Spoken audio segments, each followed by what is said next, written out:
Aménager, construire, gérer en Moselle et Nord-Lorraine, société d'économie mixte, la Sodevam a fêté en 2024 ses 35 ans et ne cesse de montrer son utilité pour concourir à l'attractivité et la qualité de vie des territoires. C'est ce que nous allons voir durant cette émission Sodevam, les territoires en action.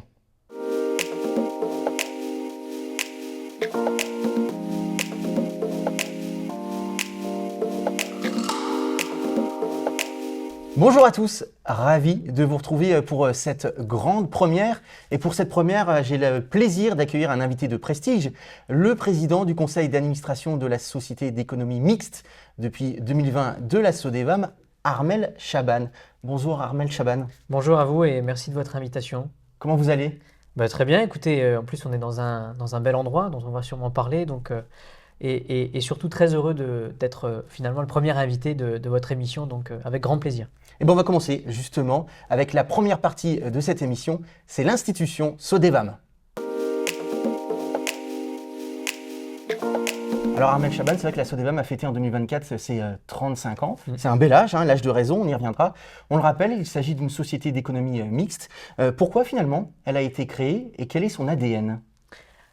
Alors effectivement, la Sodevam, nous avons fêté l'année dernière nos 35 ans, notamment à Amnéville, où on a réuni l'ensemble des forces vives qui ont participé à cette belle aventure et cette grande histoire qui a commencé ici, puisque nous sommes à Yutz, qui a commencé ici parce que à la base de l'histoire, la ville de Yutz souhaitait finalement prendre en main l'aménagement de sa commune et avoir une politique offensive en la matière. Et pour cela, il lui fallait un véhicule à la fois juridique, à la fois financier, à la fois technique, et ça a été la création de la Sodevam.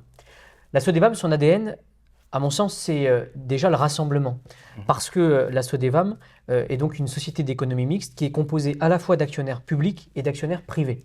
Donc les actionnaires privés qui sont un pool notamment de banques privées, également des bailleurs tels que Batigère ou Mosellis, et un pool de collectivités publiques, en premier lieu naturellement le département qui est le premier actionnaire, et des collectivités telles que des EPCI ou des communes.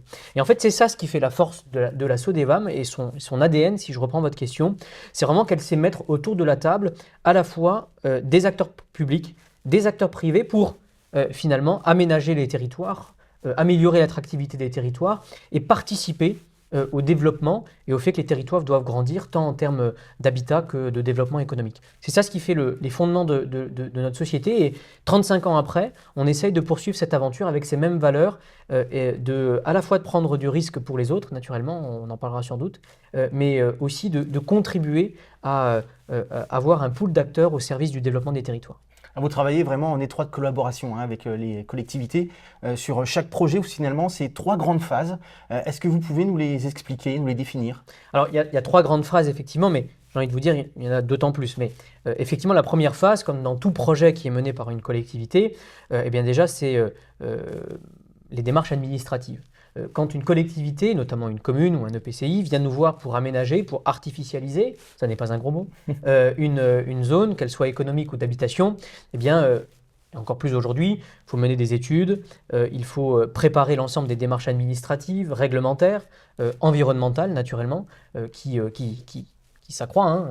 Aujourd'hui, le volet réglementaire s'accroît drastiquement. C'est la première phase qui dure, j'ai envie de dire malheureusement, de plus en plus longtemps. La deuxième phase, c'est celle de la préparation. Quand on s'est mis d'accord avec la collectivité, quand on a élaboré ensemble et validé ensemble un projet d'aménagement, derrière, c'est toute la phase d'aménagement, de pré-aménagement, de terrassement, quand on réhabilite une friche de dépollution, de mise en œuvre finalement des bases pour accueillir les futurs aménagements et les infrastructures. Et je fais le lien avec cette troisième phase qui est la phase in fine de construction. Mais à cela s'ajoutent d'autres phases, notamment un volet de commercialisation quand nous avons des projets qui s'y prêtent, et également, j'ai envie de vous dire par la suite, parfois pour certains projets, des péripéties qui peuvent faire en sorte que soit les phases soient plus ou moins longues, soit que nous avons d'autres phases qui ne sont pas de notre fait, notamment sur le volet judiciaire, par exemple. Ça peut arriver. Est-ce qu'on peut dire que depuis 35 ans, finalement, la Sodevam est une sorte de catalyseur d'attractivité pour le territoire et pour la Moselle d'une manière générale ? Alors, Oui, parce que, en tout cas, c'est vraiment l'objectif de cette société. C'est améliorer l'attractivité des territoires. Alors, qu'est-ce que ça veut dire? Parce que beaucoup de monde parle de l'attractivité des territoires. Améliorer l'attractivité des territoires, c'est permettre à des communes, à des EPCI, d'accueillir des habitants. C'est leur permettre de réaménager un centre-bourg, de repenser finalement son aménagement, parce que souvent, on tente à penser que la Sodevam, finalement, ça n'est qu'un constructeur de lotissement ou un promoteur immobilier, entre guillemets, qui ne ferait que cela au sens propre du terme. Mais Ça, pas c'est que. réducteur, ça. Ben, je ne dis pas que c'est réducteur, mais je dis on essaie toujours d'aller au-delà. Ce qu'on essaie d'apporter aux élus, c'est une vraie ambition pour leur commune, plus globale, une vraie manière de penser l'aménagement au sens large du terme. Donc, et tout cela améliore l'attractivité. Tout cela permet d'accueillir de nouveaux habitants, tout cela permet d'accueillir de nouveaux emplois, de nouvelles entreprises. On est ici à Yutz, à l'immeuble Le Tout, à la ZAC Meybourg. Le Tout qui a été inauguré en fin d'année dernière, c'est un catalyseur d'attractivité parce que grâce à cet immeuble-là, ces 2800 mètres carrés, on a pu accueillir des ORL, des urologues, des cabinets d'expertise comptable, donc il y a de l'emploi. Il y a des services sur un territoire en plus, et ça se fait grâce à la Sodevam, mais pas que, grâce aux liens que la Sodevam peut avoir avec ses actionnaires et naturellement avec les collectivités. Donc catalyseur d'attractivité, catalyseur aussi de rayonnement, puisque on a de magnifiques projets qui permettent aussi de faire parler de la Moselle, et ça c'est important. Et on va en parler tout de suite dans la deuxième partie de cette émission. La Sodevam, 35 ans, l'âge de raison. Je le disais, la Sodevam a connu, comme pas mal de sociétés, beaucoup de vicissitudes. Hein. On se rappelle des crises économiques ou liées au Covid en 2008 et 2020. Il y a eu également des augmentations de capital en 2007 et 2013. Mais est-ce qu'on peut dire aujourd'hui qu'elle a clairement trouvé sa place dans le paysage de l'aménagement? Bah écoutez, oui, en tout cas, c'est ce que je souhaite et c'est ce que, au regard du travail qui est effectué par les équipes que je salue, c'est toute notre ambition. Bien sûr que nous avons connu des périodes plus compliquées que d'autres. Et pour être transparent avec chacune et chacun, on est dans une période extrêmement compliquée. Pour plusieurs raisons. Parce qu'il y a un resserrement économique et financier qui se traduit par une baisse des taux, une augmentation des taux et donc une baisse des crédits, pardon. Mais j'espère une baisse des taux, ce qui est quand même en train de se réamorcer doucement et timidement. Le deuxième élément qui fait qu'aujourd'hui on est dans une situation qui interpelle, c'est le poids de l'administration, de la réglementation dans l'ensemble des projets que nous portons, notamment sur le volet environnemental, où naturellement je pense qu'il faut trouver un équilibre entre la préservation de l'environnement qui est indispensable, et je crois que je ne vais pas étayer tous les arguments qui vont en ce sens, c'est primordial, et en même temps toutes les réglementations qui peuvent parfois freiner drastiquement des projets dans des zones où on a besoin d'avoir de projets. Je crois qu'ici, le Nord-Mosellan est le catalyseur de cette idée-là. Et puis le dernier élément, c'est qu'on est quand même dans une société où le juridique prend beaucoup de place et on peut avoir sur certaines opérations des problématiques et des péripéties en ce sens. Mais malgré tout cela, et malgré ces lignes, ces chapitres-là, la Sodevam se porte bien. On a aujourd'hui un portefeuille de projets qui est de plus de 68 projets, qui concentre plus de 278 millions d'investissements sur les territoires. On reverse des bonis aux collectivités. On a, en 2023-2024, obtenu sur une dizaine de concessions qui ont été lancées, on en a obtenu environ 5, donc plus de la moitié. On est engagé aujourd'hui pour répondre à 3 nouvelles concessions. Donc oui, la Sodevam est clairement identifiée dans le paysage. On a aussi, avec notre réseau d'élus, une connaissance des rouages publics, politiques, administratifs qui nous permettent d'obtenir des concessions et de faire en sorte que les territoires grandissent à nos côtés. Donc je pense que oui, la Sodevam est là, clairement là, et j'espère encore pour longtemps. Alors c'est vrai que les chiffres parlent d'eux-mêmes, hein. 2500 logements créés sur le territoire nord-mosellan, plus de 8000 mètres carrés de bureaux réalisés. C'est vrai qu'on dit souvent qu'on peut faire tout dire aux chiffres, mais là ils sont équivoques. Ouais, 35 ans d'histoire, c'est 35 ans de beaux projets. On en a encore beaucoup dans les cartons, à la fois sur le développement économique. J'ai inauguré le tout il y a quelques mois. J'ai inauguré pas loin d'ici la zone artisanale du Kickelsberg à Bassam. Là aussi, où on a 6 cellules à louer pour du développement économique. On a tout un projet, notamment à Thionville, de requalification de la ZAC Rive Gauche. Mais pas que. La Sodevam, et je le dis, ça n'est pas qu'un opérateur du Nord-Mosellan. C'est un opérateur Mosellan en général, et nous allons sur tous les territoires. Nous sommes engagés à Château-Salins pour la construction d'un lotissement, nous sommes engagés à Ars-sur-Moselle pour la construction d'un EHPAD, à Metz pour, en lien avec le SDIS et le département de la Moselle pour la construction d'une nouvelle caserne de pompiers, à Frémin-Merlebach sur la réhabilitation d'une friche, dans des centres-bourgs tels Boulay, etc. Donc je souhaite que nous puissions avoir une dimension départementale aujourd'hui peut-être bien plus importante qu'avant. Donc les chiffres, oui, et aussi avec une stratégie aujourd'hui de continuer à grandir. C'est la raison pour laquelle, dès que je suis arrivé à la présidence, on a mandaté un cabinet d'études pour réaliser un diagnostic, puisque avoir 35 ans, finalement, c'est aussi l'heure du bilan et c'est aussi l'heure de se projeter au regard des nouvelles contraintes qui sont les nôtres, notamment financières, économiques, réglementaires, et ça nécessite un gros travail. Donc oui, les chiffres sont bons, et les chiffres que je vous ai cités tout à l'heure témoignent de la dynamique aujourd'hui. Le directeur général me disait que nous n'avions jamais eu autant de projets en portefeuille, donc c'est bien. On se projettera dans la troisième partie, mais si finalement, en 35 ans, vous l'avez dit, la Sodevam se porte très bien, il y avait un projet qui symboliserait finalement tout ce que fait la Sodevam d'une manière générale. Ça serait quoi comme projet? Bon, je vais être modeste. Je n'ai que 4 ans de présidence, donc faut prendre beaucoup de recul pour parler de ce qu'ont fait mes prédécesseurs et ce qu'ils ont bien fait. Moi, il y a un projet qui me tient particulièrement à cœur, c'est celui que nous menons notamment avec la société publique locale, donc la SPL d'Amnéville. Puisque, mais c'est très technique et juridique, la Sodevam est engagée dans ce qu'on appelle un GIE. Donc la Sodevam met à disposition, moyennant finance naturellement, de la SPL, ses compétences en termes d'ingénierie pour permettre au site d'Amnéville de se développer. Et je trouve que ça, c'est un magnifique projet. On parlait de catalyseur d'attractivité.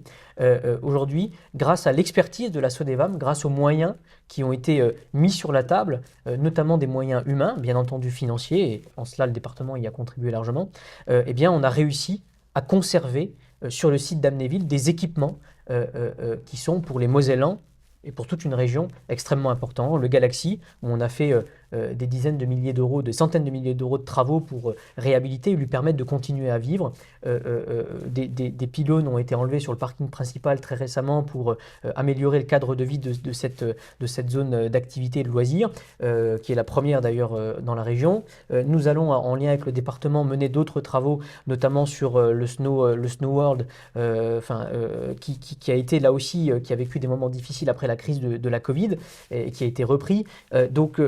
Moi, je trouve que ça, c'est un volet extrêmement symbolique de l'action de la Sodevam, c'est que nous ne concentrons pas seulement notre action sur de la construction d'infrastructures ou de maisons ou d'immeubles, mais aussi sur de l'ingénierie. Et quand ça contribue au rayonnement touristique et économique de la Moselle, c'est d'autant plus salvateur et valorisant pour nous et nos équipes. Alors, vous êtes également maire de Bouzonville. En tant qu'élu, finalement, comment vous percevez le travail peut-être un petit peu à l'écart de la Sodevam? Quels sont, en tant que maire de Bouzonville, les principaux avantages que vous auriez à faire appel à elle? Quand on est élu local et maire, il y a plusieurs avantages. Le premier, c'est que chacun son métier et chacun son boulot. Le rôle du maire, le rôle d'une mairie, d'une collectivité, c'est de penser l'aménagement et la stratégie d'aménagement sur son territoire.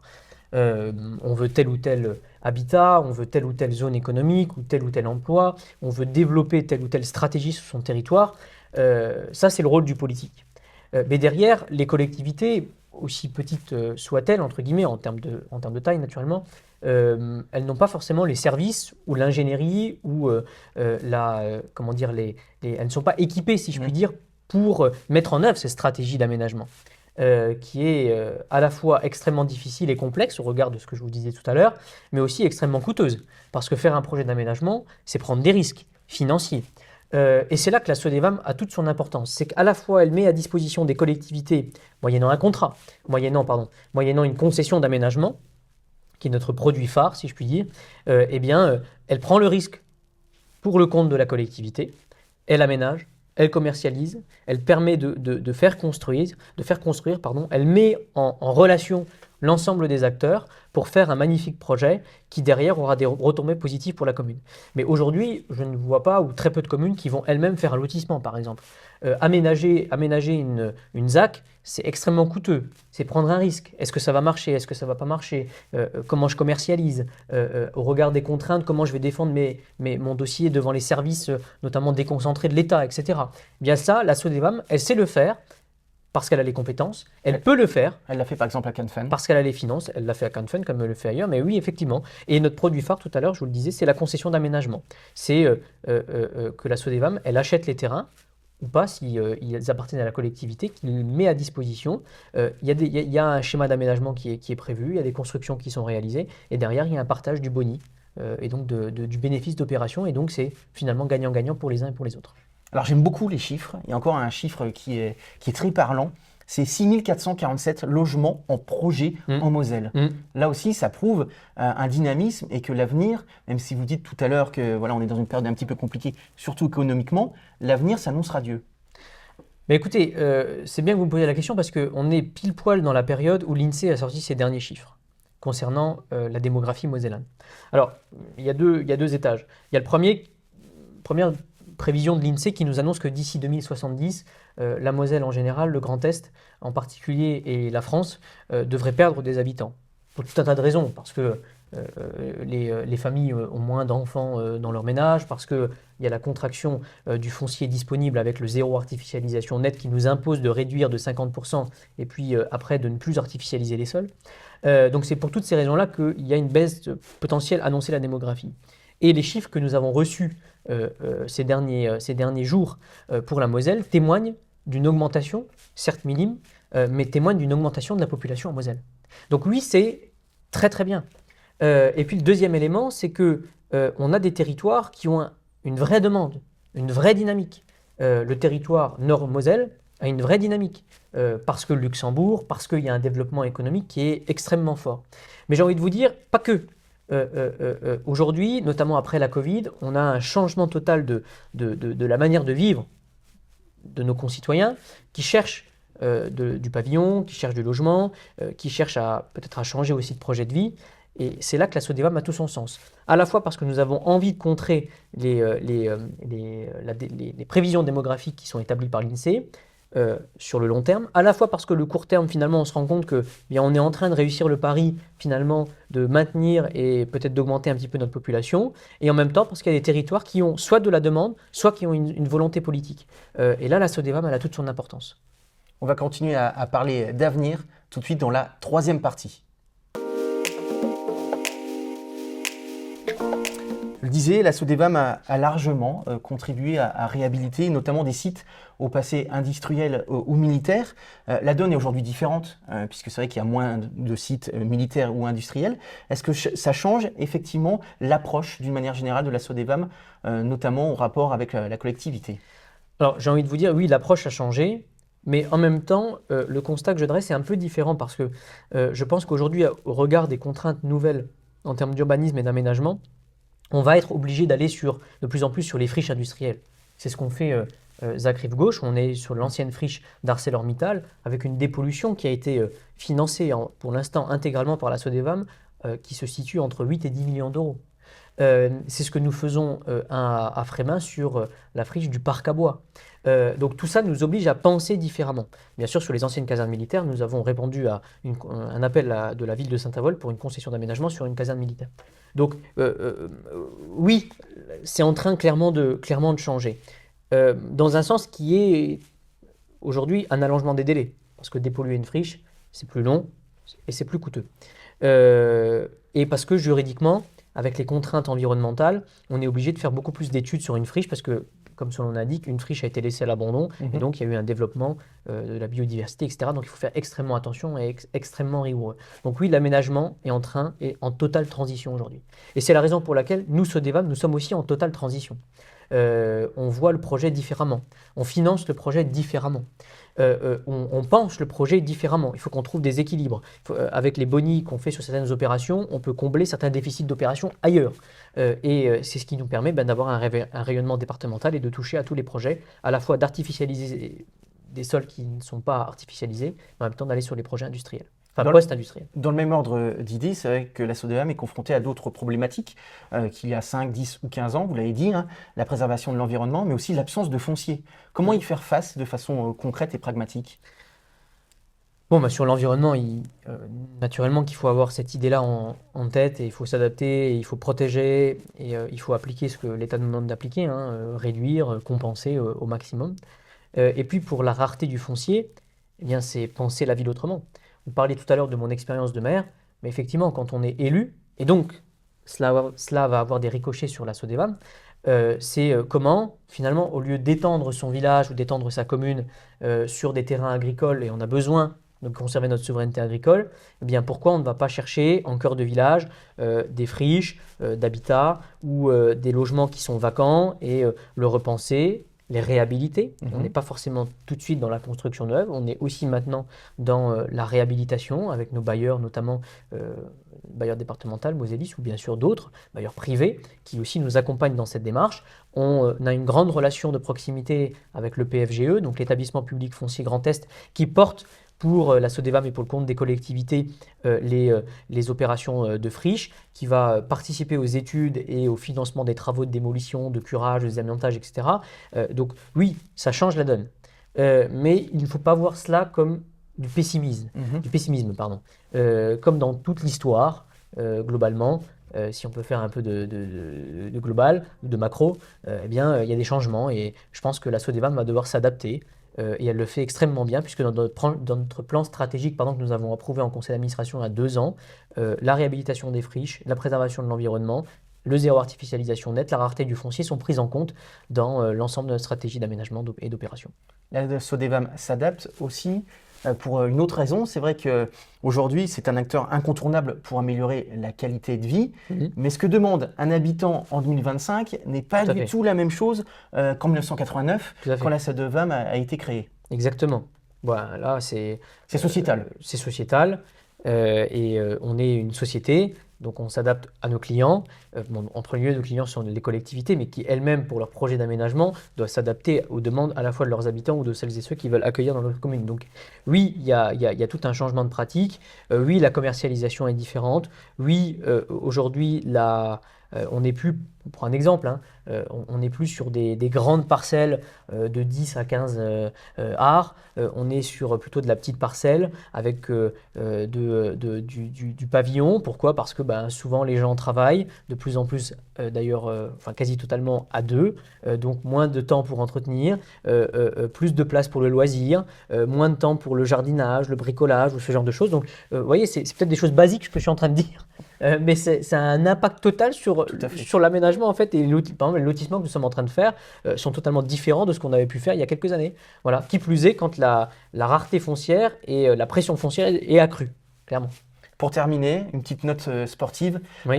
Je sais que vous adorez ça, vous êtes vice-président au sport au conseil départemental de la Moselle. Est-ce que, vous avez parlé de comparaison en plus il y a quelques minutes, est-ce que finalement la Sodevam, on pourrait le comparer à une belle épopée sportive ou à un grand champion? J'ai envie de vous dire que toute épopée sportive est faite grâce à des grands champions. Donc je pense que la Sodevam, depuis qu'elle existe, depuis le début des années 90, effectivement, je pense qu'elle joue en Ligue 1, elle n'est jamais descendue en Ligue 2. C'est pas le FC Metz alors. Elle n'est jamais descendue en Ligue 2, elle a envie de continuer à gagner des trophées. Comme dans le sport en général, les joueurs changent, les volontés du public changent et donc il faut s'y adapter. Donc effectivement, oui, je pense qu'on a de grands champions dans nos équipes, c'est nos collaborateurs. On a de beaux actionnaires pour faire tourner notre club et surtout on a des habitants qu'il faut satisfaire et un public qu'il faut satisfaire. Donc voilà, oui, la Sodevam joue en Ligue 1 et continuera à le faire. Merci beaucoup Armel Chaban. Merci à vous, merci pour cette interview. C'est toujours un plaisir de vous avoir sur ce plateau et nous on se retrouve très rapidement pour une nouvelle émission Sodevam, les territoires en action, en partenariat avec l'hebdomadaire La Semaine. Bye bye.